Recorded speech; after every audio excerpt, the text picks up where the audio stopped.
Hello, welcome back. Royal Range Rover episode, this one. And in this, I battle with the brakes. Oh joy!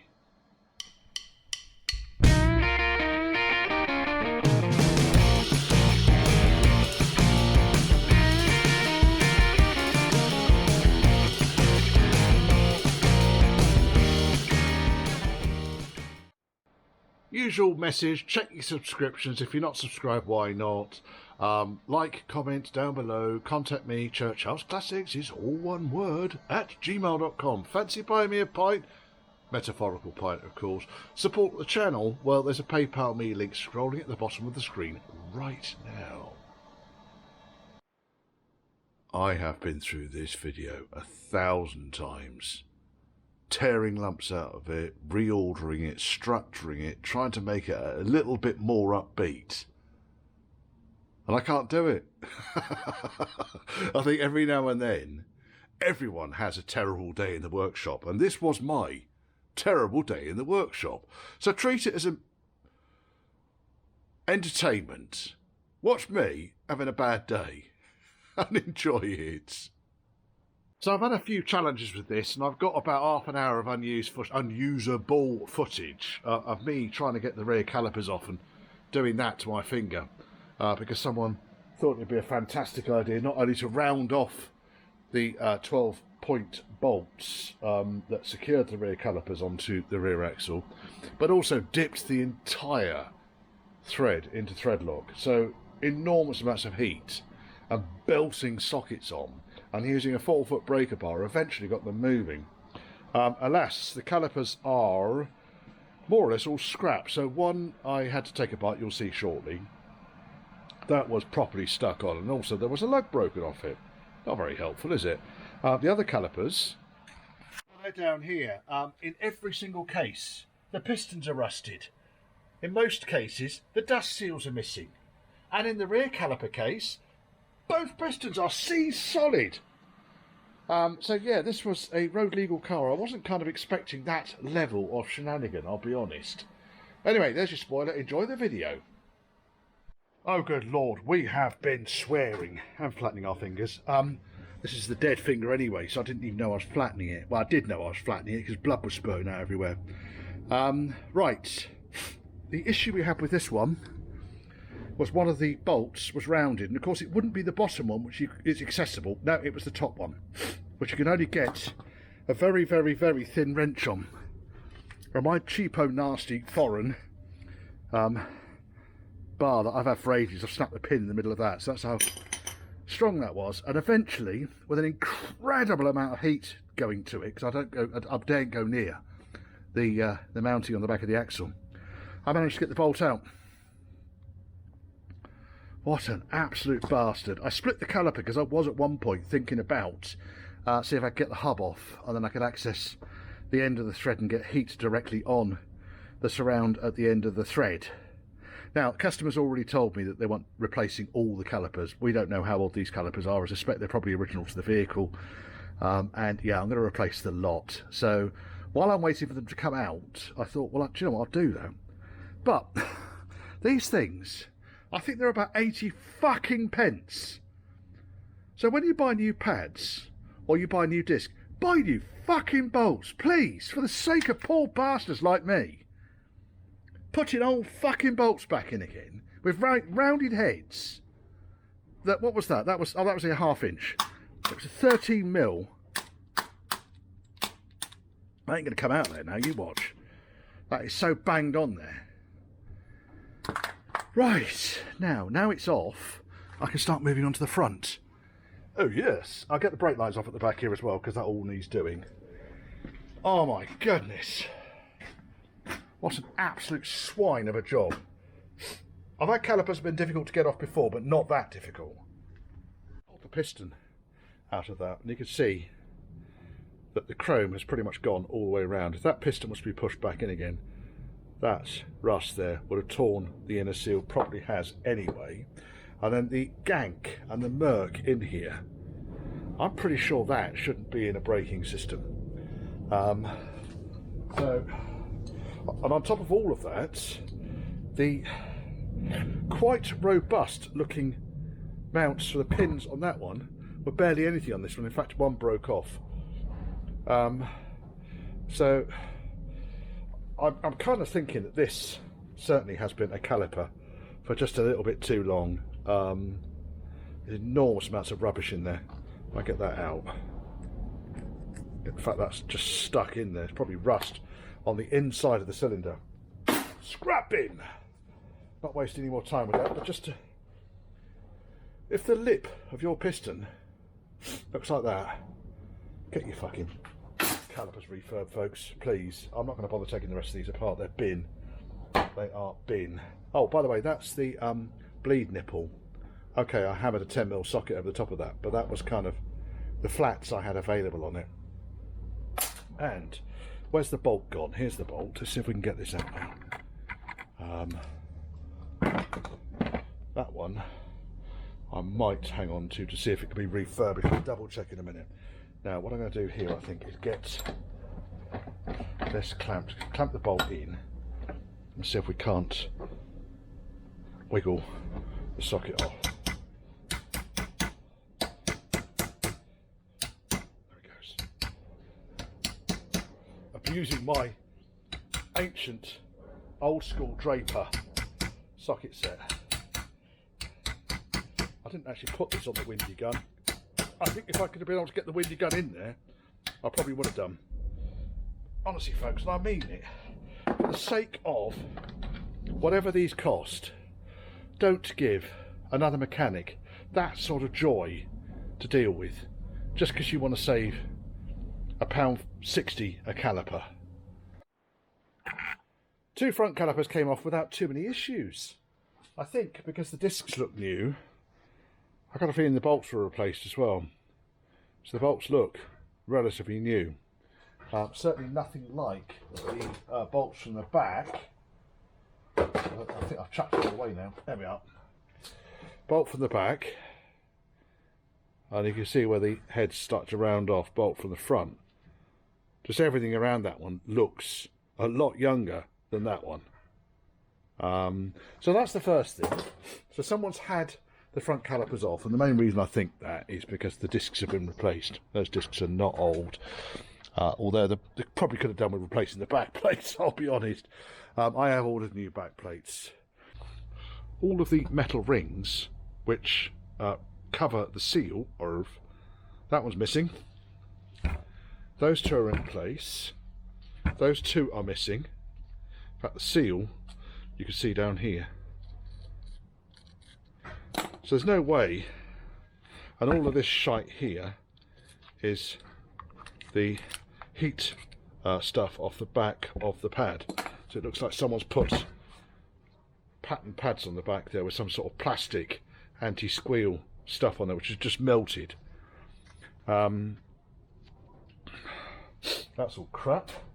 And then I've got these 2 brake lines here I need to get off, because if I'm going to remake these, and I can get on with that today, so that when the calipers arrive, they can go straight back on. These are not looking as pretty. You can see down here, the bottom edge that goes into the underside of the caliper. That might put up a struggle. That's supposed to be 11mm. And I can see if I can't get these 2 pipes off. If they come off and they're shagged out, then all I'll do is remake them out of conifer.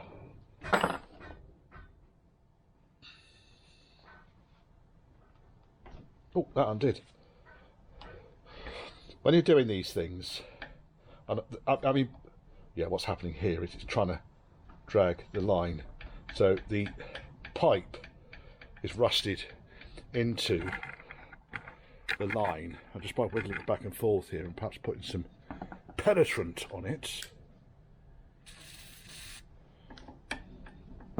we can get that so that it comes out in one piece.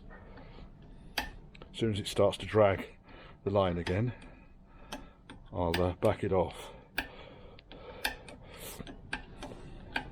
That was coming out nicely. Right, I did actually just put a tea bag in the cup, so let's go and get that out. Where's my teabag hook? There it is. Teabag. Bin. Bin. I normally use a lollipop stick. Well, actually, no, I normally use my fingers in fairness, but I thought, you know, that's be disgusting with these gloves on. A splash of milk, then I've got my cup of tea then. Right, that can go back in there. Keep the mugs in the fridge because it's the dust-free environment for my workshop. Right, so we're back over here now with a nice cup of tea. Apologies to any Midlanders. Appalling. It's not going to go on with the 10 mils. I think what we might end up doing here, if this doesn't undo easily, and I suspect I'm going to end up replacing the ferrule anyway, is just to cut it off flush and then get a socket on there, because that, I suspect, has been in there since 1994. But the pipe's actually looking in reasonable order. The problem is, though, that if this does move, that's it. That's the extent of the head that I've got on it. So it's going to get cut off. It's utterly pointless because these pipes are going to need to get made up again. Because the head of the ferrule doesn't have any flats on it. Nothing I can really do about that. Sorry, folks. You get to watch me making these up now then, don't you? So if I just slice that off, there we go. That's going to give me 10 plates. And then we can see how bad this is. Can we get a socket on it? Let's try 11, 12, 11. Might work, might not. Oh, it works. And while it's undone, you might be thinking, oh, you ham-fisted gibbon, you just chopped that. This has worked because it's got, like these sockets that I use, they grip pretty much anything. If it's got two out of 6 flats, it'll grip it. And when this comes out, you'll see that's just fucked. It's rounded on, half of the flats are rounded on that. That's going to go in the scrap bin. Right, now, closer look at these pistons up here. So if I get in there, you can see pretty much all of the exposed face of those pistons is rusted. And also someone's done a bit of a Richard with some mole grips there. And also we're missing both of the dust rings on this side. Very pleasant hour and a bit, just making up a couple of these brake lines for the calipers. They're attached to the old calipers, I know. They're only loosely fitted. I did that really just to double check that they were going to fit. Then I thought, oh, actually no, I'm just going to undo these 2 flexi lines and get this rear, what's the word? Abortion off the car. Now, there's a couple of observations I've got here. I'm going to put you on the tripod for this. Has anyone ever had to grind through nuts to get the flexis off the back of a Range Rover Classic? And have you seen the state of those ferrules? I don't know who did it. They really shouldn't be working on shite. They really shouldn't. Because that's just fucking dangerous. Putting such awful quality copper lines on the car, not properly secured. Every bloody joint I've had to go near on this thing has been such that well, it's a nightmare. And I've broken the stay on my nut splitter as well. So I was trying to split the nuts off the brake flexi lines. As you can see, I had to get the belt sander on the end, partly because there wasn't enough on the back of it for me to hold it, but partly because they're just rusted into place. It's fucking shit, it really is. Oh, God help us. Right. I don't know what it is about this particular job today, but nothing is going right today on this job, and the weather's gone somewhat biblical, and I think you can hear it rattling the workshop. Anyway, that's off now, so I'm happy, and it's 6 o'clock. So I'm going to get these two off here. It's going to get me they're going to be 17, I would have thought. Are they going to come off easy, or are they going to need persuasion? I don't really want to round it off unless I have to. That one's already got too much rust on it. I think it's going to get. Oh, that one goes. That one's gone. Which is good news. Very tight in here. I suspect these are cheapo, nasty flexi lines, or even original flexi lines. I couldn't tell you. Probably original. They are probably. I'm probably the first person to have gone here since this car was new. That is not how you maintain your brakes, folks. It is not. No, no, no, no, no. So, now this double T-piece on the back here is actually just, although it looks like a double T-piece, it's actually, the vessel between the two chambers is blocked. So you end up with an independent line runs from the, I'm not convinced that hasn't taken the thread out actually. Hey! That feels like it's taken the thread. If it has, it just doesn't feel like it's coming out properly. That's weird. Well, you can get these double bubble things still. I'll show you what it is in a second. That's not right. That is not right. I think that's been glued in. So it's probably not factory original. You saw me do that with my bare hands. The strength of many men.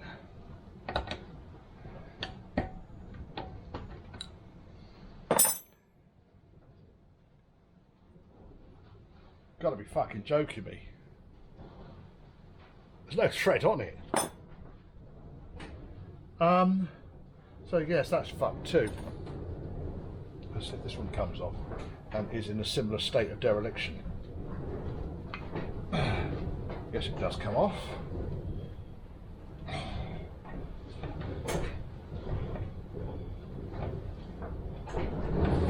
Ba-ba-da, ba-da, ba-da, ba-da.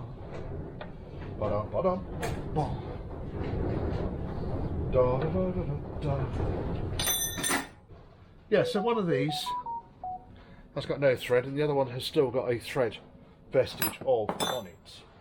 Let's see what's going on with this chappy here. I think this is fucked. I don't think I'm going to get that in there. Wait, try it. See if we can cut the thread using the remnants of the old hose. I'm not prepared to. I don't think I'm prepared to give it a go, because the thread is certainly missing from the last 3 or 4 mil in that. See if these come out intact. Where's my pliers gone? Ha ha ha ha ha ha ha. These will do.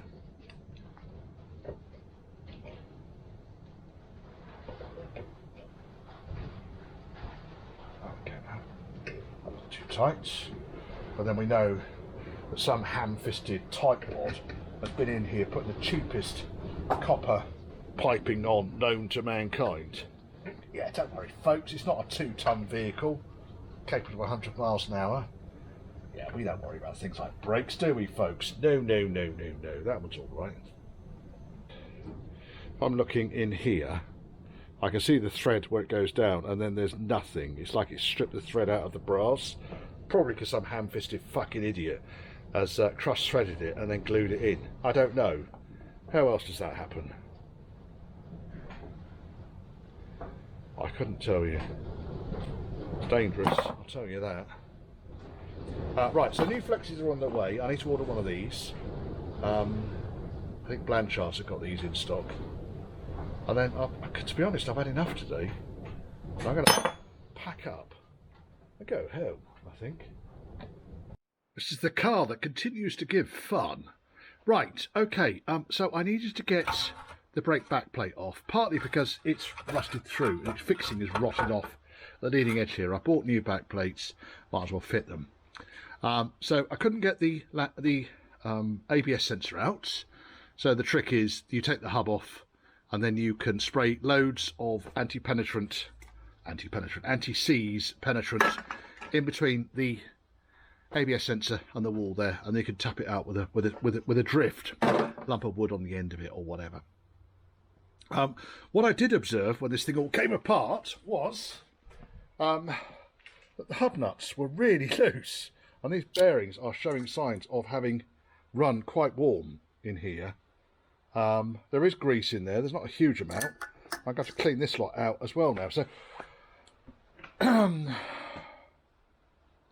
yes, I think is the answer to my question here. Now, in order to get these back plates off, you've got to undo these two fixings here. Thanks, Dale, for the torch. Let me get that up there. If I put that there, is that going to go up there? Stick there. It's going to stick there. Got to get these two fixings off here. So what I'm probably going to have to do here, I think, is if I get the reciprocating saw and take it off level, then I stand a fighting chance of actually getting the bolts out. Take this plate off, and then I can remake and put the new back plates back on again. And then once this is all cleaned up and I've put the hubs back together, you can see the state of this oil here. This is not a lot of grease in here for a wheel hub. The seal is probably going to work because the stub axle looks okay there. But yes, yet another job I wasn't really anticipating doing on this chap. But never mind. Outer bearing cleaned up. It's all right. It's okay. There's no signs of any rust or pitting or anything on it. No signs of any heat damage in there. Looks relatively new. It's a Timken bearing. So that's been degreased. And now I'll just wrap that up in a bit of tissue so that it can degrease overnight. And I thought, oh, do you know what? I'm going to get the inner bearing out now. Well, first and foremost, someone's put the fucking oil sealing upside down, which is tres amusing. And the second thing is this disc, I think, is probably a bit past it. While the thickness is there, the amount of rust on it probably warrants we could do with a new disc here. I don't know what you think, folks. It's almost certainly got this bad because the caliper was seized solid on this side. In order to get these discs off, it's actually not too much of a problem. You need to get the 5 nylocks off the exciter or the ABS ring. I need to get in there with the wire brush first and foremost. I don't think they've been off for a while, have they? I like using coated nuts. Pretty sure also nyloc's probably not going to be very good in this. So I think they were spring washer. I might be wrong. Spring washer and nut would be better. So yeah, this isn't great really, is it? So every step that I go forwards, I go back 1 step. So the other side of the disc, if I can get it to fucking turn over. The other side of the disc, you can see where the pad has only been operating across a small face and not on the outside edge. So while it is operating across the majority of the disc face, I think we could do better than this. I really do. What's nice about this, I'm not going to whip it because it's probably full of brake fluid. When you whip this stuff, it stays in the whipped shape. That was straight. When you whip it, it bends. That's how soft it is. It's shite. It's the cheapest, nastiest copper pipe I think I've ever seen in my life. And I don't use copper pipe. I only use conifer on brake lines. So I was rather hoping to salvage the front lines that went up to the master, but when I started looking at the connectors, they weren't coming apart. It really wasn't coming apart. And the problem is that all of these brake lines were fitted before the body was dropped onto the chassis, which makes life somewhat of a pain in the bollocks when you're trying to route these things through and around the chassis, the bulkhead chassis mounts. So I'm going to make it front to back out of cunifer. It'll probably have a joiner on it somewhere along the middle. But it's going to be better than this bollocks. So really, today's achievements have been stripping down hubs, putting back plates on, getting ready to put the discs on the back. I've got the calipers to go on the back. I've sorted out all the ABS rings. I've cleaned all the bearings up. Yeah, and we're kind of almost about ready to get this thing back together. And then if I go around the other side, lay down on the floor, bearings, ABS ring. Oh my goodness.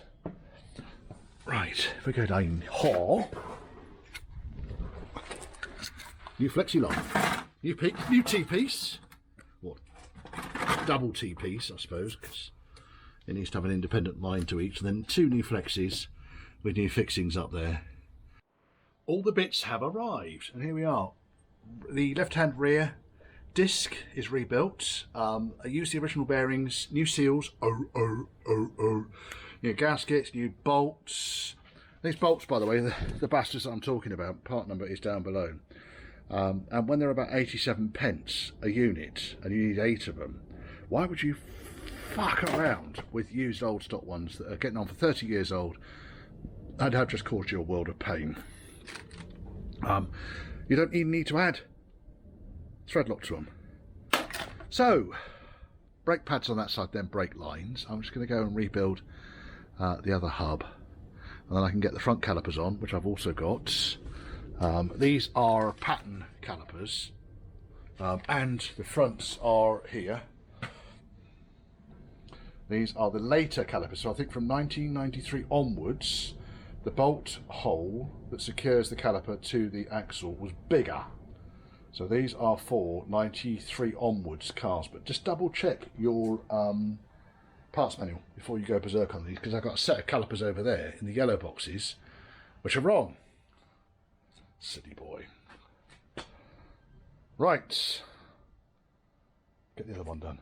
We're having somewhat of a cupcake of an afternoon. The main reason is whoever put the LPG installation on this thing was a moron. And rather than splicing the wire into the loom side of the LPG, they decided to cut it about 1 inch above, or 2 inches above the LPG sensor itself, and put a bullet connector on it, which I've been trying to fix because the bullet connector keeps falling off, because it's a fucking stupid idea. Anyway, so I thought, oh, well, I'll take the lambda sensor out, shit out of heat, and it just snapped straight off. No force on that whatsoever, it just snapped off. So I suspect it's either been glued into place or something has occurred. Anyway, it's fucked. Joy number 1. So then I'm thinking, oh, you bastard!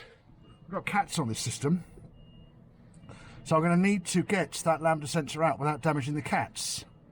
I'm going to assume that there are cats inside the cat cases, because with this car, I honestly wouldn't put it past the previous owner to have absolutely and utterly bodged this thing up. So then I thought, right, okay, we'll get the downpipe off. Well, there's one snap stud. There's one fixing over there that's so rounded off I can't get anything to stick on it. One nut came off. Up here, similarly, we've got another nut that's completely rounded off, and 2 snap ones. So yeah, I'm having an absolute and utter cupcake of a day. So I'm going to have to get both exhaust manifolds off the car, off the engine. I'm going to have to get the Y pipe off to get the stud remains of the lambda sensor removed. And then put it back together again and actually do the job properly, which is what the previous owner, or whoever put the LPG on this, failed to achieve. I'm starting to wish that I'd never actually started this particular part of the job. As you can see, the brake lines are in nicely. Just need a second person here to bleed the brakes. So yeah, I mean, exhaust system is driving me up the fucking wall. Now, what I'm probably going to do here to get those studs, nuts off, is I'm actually going to go in there with a Dremel and see if that can't help it. And I'm looking at that now. That's been crushed at the top there, hasn't it? That wasn't me, because all I did was I put something on the flats crow's foot and twisted it off, and it twisted off with no force whatsoever. So I suspect someone's been on this before. Look at that. Oh, morons that play with these things. Honestly, I just don't need it. A short while later, and with the use of a Dremel cutting disc, no knuckles, but an incredible amount of oil because it's on the underside of the engine. Yeah, and we got it apart. Now, what's interesting up here, look at the fucking carbon up here. What the fuck is going on with this thing? I suspect, I don't know. I really don't. I'm going to send the endoscope down there to see if there's any actually catalytic converter in there. But you can see here, there it is. That ain't coming out of there easily, is it? It needs to. The main reason for taking it off is to get that out, because it's been bodged. Now, the other thing that is interesting, this is a pattern. It's an aftermarket Y section that's been lobbed on here, so I don't know. Doesn't look standard factory. Anyway, that aside, I now need to get these exhaust manifolds off, because 5 out of the 6 bolts that secure the downpipe sheared. There they are. Each one of them was done by hand with a foot-long wrench. There's no way where they're coming off. I mean, look at the threads on them. So I don't know what's happened, whether they've been glued in place or what. This one, you can see the Dremel action. That had to go on in there. And that one was a bastard. So we need to get both exhaust manifolds off now in order to get the suds out. Isn't it amazing how a tiny little job like splicing a stupid connector has resulted in me taking the entire fucking exhaust off the car? Gotta love it. Now, these bolts are not going to be fun, I don't think. So I'm going to work with them very, very, very carefully and see if we can't get them all undone. What I did do with the chassis lines, let's go down here and talk about chassis lines, brake lines. I used the correct clips to clip the chassis line back onto the bracket where it is, rather than a couple of zip ties that were strapping it onto a piece of string. So we got there with that. These are the style of connectors that it would have used originally, but all these are broken off, so I just replaced them. Yes, right, we can inch forwards. Right, the other thing, if you're putting Magna Core leads on, don't use these clips. These clips pinch the Magna Core leads, and these are expensive leads, so do not use these. I'm going to take these off, in fact, to reduce the temptation. In fact, that one just fell off. Look at that. That just about sums up my day, that does. That's down there somewhere. I'll pick it up in a minute. Yeah, so don't use these style clips on the Magna Core leads. They're too tight. They will go through the insulation. There are different types of connectors that you can use. And then the other challenge I've had, which I'm waiting for RPI engineering to get back to me on, is James wanted this fitting back on because he's insisting on the LPG, customer's car, customer's rules. I've wired it in as far as everything's concerned, apart from the shielded wire, which should go on the 35 DLM8 distributor to the input sockets for the ignition amplifier. Now, we've got a Patronic system on here with a flamethrower coil, so I haven't got an ignition amplifier. So I've left a message for RPI to give me a call. I'll chase them up in a minute. I suspect they're busy, so there's probably not an awful lot I can really do. But yeah, I mean, looking more at this, you can see the more I look at this, someone's had a grip on it to try and get that out. They've probably sheared it and glued it back in again. Ham-fisted gibbonry. Right, okay, now finish shouting at it. Now I'm going to undo these manifold bolts and continue shouting at it. We'll see.